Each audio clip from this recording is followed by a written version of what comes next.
നമസ്കാരം. കടുവകളുടെ എണ്ണം എടുക്കാനായി പോയി ബോണക്കാട് വനത്തിൽ കാണാതായ 3 ഉദ്യോഗസ്ഥരെയും കണ്ടെത്തുമ്പോൾ ചർച്ചയാകുന്നത് വനം വകുപ്പ് ഉദ്യോഗസ്ഥരുടെ കയ്യിലെ വാർത്താവിനിമയ സംവിധാനങ്ങളുടെ കുറവ്. പാലോട് ഫോറസ്റ്റ് ഓഫീസിലെ forester Vineetha, beat forest officer Rajesh, watcher Rajesh എന്നിവരെയാണ് കണ്ടെത്തിയത്. ബോണക്കാട് ഈരാറ്റുമുക്ക് ഭാഗത്താണ് ജീവനക്കാർ ഉള്ളത്. ഇന്നലെ രാവിലെയാണ് ഇവർ കാട്ടിലേക്ക് പോയത്. രാത്രിയായിട്ടും മടങ്ങിയെത്തിയിരുന്നില്ല. ഇതോടെയാണ് ആശങ്കയായത്.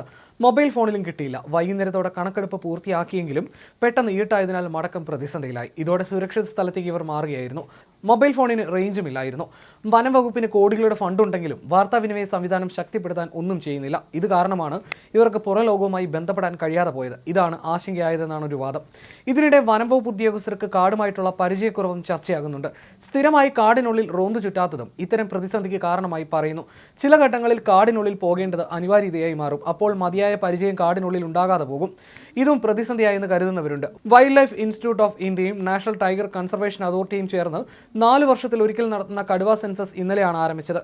സ്ട്രൈപ്പസ് ആപ്പ് ഉപയോഗിച്ച് കടലാസ് രഹിതമായിട്ടാണ് കണക്കെടുപ്പ്. കടുവകളുള്ള മേഖലകൾ GPS സഹായത്തോടെ അടയാളപ്പെടുത്താനുള്ള ജിയോ ടാഗിംഗ് സൗകര്യവുമുണ്ട്. പക്ഷേ ഇതിന് പോയവരുടെ കയ്യിൽ മതിയായ വാർത്താവിനിമയ സംവിധാനം ഉണ്ടായിരുന്നില്ല. ഉൾക്കാട്ടിലാണ് കണക്കെടുപ്പ് നടക്കുന്നത്. ഇതിന് ഉദ്യോഗസ്ഥർ കാട് കയറേണ്ടത് അത്യന്താപേക്ഷിതമായി. ഇതാണ് പ്രതിസന്ധി ഉണ്ടാക്കിയതെന്ന് കരുതുന്നവരുമുണ്ട്.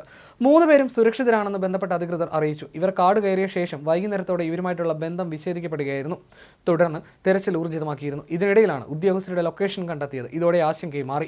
അഗസ്ത്യാർ മലയും ഇവിടെയാണ്. ഉൾവനത്തിലേക്ക് പോകുമ്പോൾ ചിലപ്പോൾ സിഗ്നൽ ലഭിക്കാത്ത അവസ്ഥയുണ്ടാകാറുണ്ട്. ഇതായിരിക്കാം ഒരുപക്ഷെ ഇവരെ ബന്ധപ്പെടാൻ കഴിയാത്ത സാഹചര്യം ഉണ്ടാക്കിയതെന്നാണ് വിവരം. ഇവരിൽ വാച്ചർ രാജേഷിന് മാത്രമാണ് ഉൾവനത്തെക്കുറിച്ച് നന്നായി അറിയാവുന്നതെന്നതും വസ്തുതയായിരുന്നു. കടുവയുടെ കണക്കെടുപ്പാണെങ്കിലും ഫലത്തിൽ സമഗ്ര വന നിരീക്ഷണമാണ് കേരളത്തിൽ നടക്കുന്നത്. സ്ട്രൈപ്പസ് എന്ന മൊബൈൽ ആപ്പ് ഉപയോഗിച്ച് അപ്പോൾ വിവരങ്ങൾ രേഖപ്പെടുത്തിയാണ് നിരീക്ഷണം. വനംവകുപ്പ് ജീവനക്കാരും വാച്ചർമാരും ഉൾപ്പെടെയുള്ള വലിയ ടീമിന് ഇതിനുള്ള പരിശീലനങ്ങൾ നൽകിയിരുന്നു.